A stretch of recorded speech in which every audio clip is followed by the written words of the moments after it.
first calling from God. One day he was playing in the backyard where there was a large oak tree. While he was playing, he heard a voice call his name from the oak tree and told him that he is being called into the ministry and to preach the gospel. That's true. He said he felt a peace come over him. He was 12 years old. Yeah, Robert has always considered himself an Arkansas native. yeah. That's right. That's right.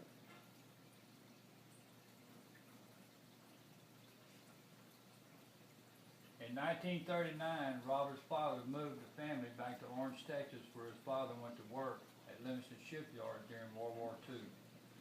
Robert was enrolled in Stark High School. At that time, Robert was 13 years old and in the 9th grade. Yeah, But due to the surprise, he had earned enough credits in Arkansas to be advanced to the 10th grade at Stark High School. yeah, Back then, you only had to go to school for 11 years in Arkansas to graduate. yeah, But in Texas, it was 12 years. yeah. At Stark High School, he got elected to be the class president in the 10th and 11th grades. He took distributive education where he went to school half a day and worked half a day. He had so many credits that he only had to take one course in the 12th grade. He finished it before school was over and went on to graduate. Yeah, Now let's back up to when Robert was 15. Robert was out on the playground when he noticed the most beautiful girl he has ever seen kicking a football and said to himself, I have got to meet her. that's true. So he went over to introduce himself. His first line to her was, you sure can kick a football good. She said, thank you. He then went on to introduce himself and asked her name, and she said, my name was Lois Smith. Yeah, And from that time on, they started seeing each other. But there was two problems, according to Lois. You see, at the time, Robert was seeing two girls, and one happened to be Lois's best friend. Lois told Robert, if you want to date me, you'll have to break up with the two girls. yeah. He said, no problem, and took care of that the very same day.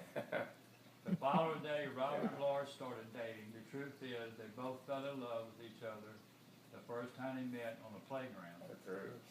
He found out, much to his surprise, that she was 2 weeks older than him. Wow, this is nice, dating an older woman.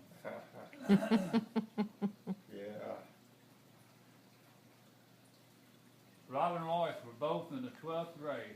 Robert tried to join the army to help fight in World War II, but was turned down because of his age. So he went ahead and joined the National Guard so he could do his part in the war. He also worked as a movie theater manager and played in a music band called the Texas Skyliners, where he played at nightclubs and honky-tonks as lead guitar. yeah, In 1943, Robert got a job at Livingston Shipyard working with his father's crib as a pipefitter helper. Because the war was so highly profiled, Robert and Lois decided to get married in case he got drafted into Yeah. the war. So on February the 27th, 1943, they were wed. At that point, Robert took his war bonds that he had and built a home. Robert continued to work at Livingston Shipyard and play music at night. He and Lois continued to establish a home and embarked on life's journey with each other. In December of 1943, Lois gladly broke the news to Robert that she was pregnant, and 9 months later, 8/1/1944, they had a little baby girl. They named her Patricia Gail Simmons. Yeah. Patricia was born with severe asthma, and the doctors told them that there is nothing they can do for her and that she was